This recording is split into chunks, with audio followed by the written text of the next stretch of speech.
sahabat sehat semuanya, apa kabar nih? Kembali lagi ke dalam acara Kayu Pri, Puskesmas Karangkayu punya cerita bersama saya, Bekti Muji Purwanti. Nah, pada kesempatan kali ini kita akan berbincang-bincang seputar dunia kesehatan tentang apa? Tentang penyakit lupus dengan narasumber-narasumber terpercaya. Mungkin sudah banyak yang tahu dengan penyakit lupus itu, tetapi pasti ada yang nggak tahu juga sebenarnya apa penyakit lupus itu, terus apakah bisa disembuhkan, terus pengobatannya seperti apa. Nah, di sini kita akan mengupas tuntas semuanya tentang penyakit lupus. Sekarang langsung saja ya, kita sapa narasumber kita pada hari ini. Halo Dokter Oki, apa kabar? Halo Mbak Bekti, alhamdulillah kabar baik. Halo sahabat sehat semuanya. Sahabat sehat semua, Dokter Oki ini salah satu dokter umum di Puskesmas Karangkayu. Kita langsung saja ya dok ya, masuk ke tema kali ini, penyakit lupus. Nah, bicara tentang penyakit lupus, itu sebenarnya seperti apa sih dok? Baik Mbak Bekti, jadi penyakit lupus itu adalah suatu penyakit yang diakibatkan gangguan dari sistem kekebalan tubuh manusia, atau biasa disebut juga dengan penyakit autoimun, di mana seseorang yang harusnya normal itu memproduksi antibodi yang untuk melindungi tubuhnya dari beberapa penyakit. Namun pada orang yang dengan menderita lupus ini atau bisa disebut dengan ODAPUS itu dia mengalami gangguan, jadi antibodinya terlalu berlebihan atau terlalu banyak. Jadi akan bisa menyebabkan peradangan ataupun dari kerusakan jaringan-jaringan dalam tubuhnya itu. Berarti orang yang mengalami penyakit lupus itu memiliki antibodi yang berlebih ya dok ya. Nah, kemudian ODAPUS atau orang yang mengalami penyakit lupus itu gampang banget terserang infeksi atau peradangan gitu kan dok. Terus sekarang nih, bagaimana sih tanda dan gejala dari penyakit lupus sendiri itu? Jadi gini, untuk gejalanya dari penyakit lupus itu sendiri, sebenarnya penyakit lupus itu sering disebut dengan penyakit seribu wajah. Kenapa kok bisa disebut dengan penyakit seribu wajah? Karena di sini dia mempunyai gejala yang hampir mirip dengan beberapa penyakit yang lainnya. Jadi tidak spesifik sekali gejalanya. Misalkan dia pada pasien ODAPUS itu gejalanya demam, kemudian terjadi ada ruam-ruam merah di sekitar wajah. Terus kemudian juga bisa nyeri-nyeri sendi di seluruh tubuhnya. Kemudian kalau ODAPUS itu terserang di bagian jaringan-jaringan seperti paru-paru, ginjal, itu yang juga akibatnya akan fatal. Itu juga biasanya kalau kena di paru-paru dia akan mengalami dadanya nyeri, kemudian juga terjadi sesak nafas juga bisa seperti itu. Iya dok, berarti untuk penyakit lupus sendiri ini tanda dan gejalanya memang benar hampir mirip dengan penyakit-penyakit yang lainnya ya dok ya. Cuman kalau untuk penyakit lupus ini muncul ruam di sekitar wajah, di pipi, di hidung gitu ya dok? Iya betul Mbak Betty. Jadi gejalanya memang banyak yang terjadi merah-merahan di bagian bawah mata dan juga hidungnya seperti itu. Nah sekarang untuk penyebab penyakit lupus itu sendiri apa sih dok? Apakah dari bakteri, virus, atau apa dok? Untuk penyebabnya itu sebenarnya belum diketahui pasti penyebabnya apa.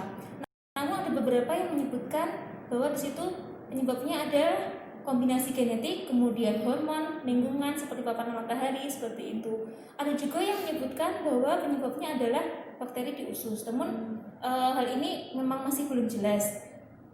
Namun di penelitian di Australian National University itu mengatakan bahwa terjadinya penyakit ini akibat dari mutasi genetik yang langka seperti itu. Jadi karena mutasi genetik yang langka ini menyebabkan peningkatan aktivitas protein yang menyebabkan jadi sistem kekebalan tubuhnya tadi tidak terjadi seperti yang orang normal. Jadi justru malah menyerang tubuh itu sendiri. Oh jadi gitu ya dok. Berarti lebih ke mutasi genetik langka ya dok untuk penyakit lupus ini? Iya betul. Nah sekarang bagaimana untuk pengobatan penyakit lupus ini dok? Apakah ada pengobatannya untuk pasien sendiri? Kalau pengobatannya belum ditemukan secara pasti untuk penyakit lupus ini sendiri. Namun tetap melakukan pengobatan untuk pasien-pasien ODAPUS. Jadi pengobatannya ini untuk mengurangi gejala yang muncul pada pasien-pasiennya. Jadi seperti mengurangi gejala peradangannya, kemudian juga supaya mencegah dari komplikasi-komplikasi yang terjadi akibat penyakit itu sendiri. Oke dokter Oki, berarti untuk penyakit lupus itu sendiri kan memang belum ada obatnya ya. Dan untuk pengobatan yang tadi itu bisa mencegah penyakit lupus biar tidak semakin parah, gitu kan dok? Betul.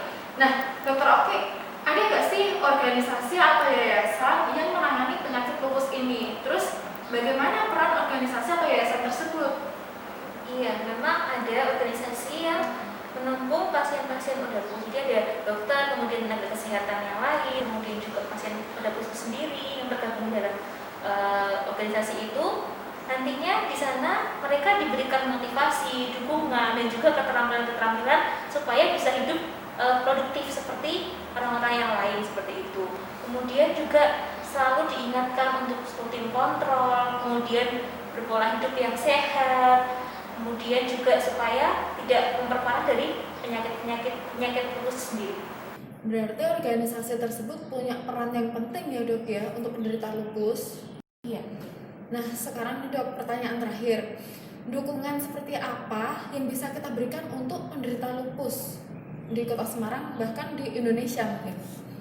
Yang jelas orang-orang dengan penderita lupus harus mendapat dukungan ya, apalagi yang utamanya dukungan dari orang terdekatnya seperti keluarga, kemudian teman-teman seperti itu. Bahwa memang kita harus menekankan lupus itu bukan penyakit menular, jadi jangan berkecil hati atau menarik diri dari lingkungan seperti itu, dan memang harus bersikap supaya hidupnya lebih produktif, nggak boleh langsung dia minder atau seperti apa gitu kan.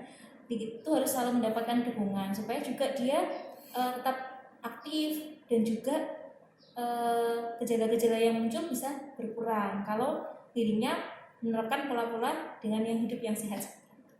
Oke, setuju sekali nih sama dokter Oki. Nah, buat sahabat sehat semua, yuk kita berikan dukungan untuk teman-teman kita yang kena penyakit lupus biar mereka tetap semangat dan hentikan stigma serta diskriminasi terhadap mereka. Mungkin dokter Oki ada tambahan buat teman-teman semua di rumah?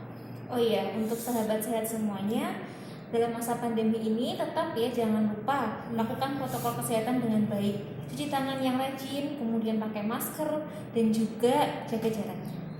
Oke, terima kasih dokter Oki buat pesannya dan mudah-mudahan bermanfaat untuk semua sahabat sehat di rumah. Nah, sahabat sehat semua, cukup sampai di sini perbincangan kita kali ini. Saya Bukti Muji dan dokter Oki mohon pamit. Sampai berjumpa lagi di episode Kayu Peri berikutnya. I care, you care, we care. Kesehatan Anda, kebahagiaan bagi kami. Sampai jumpa.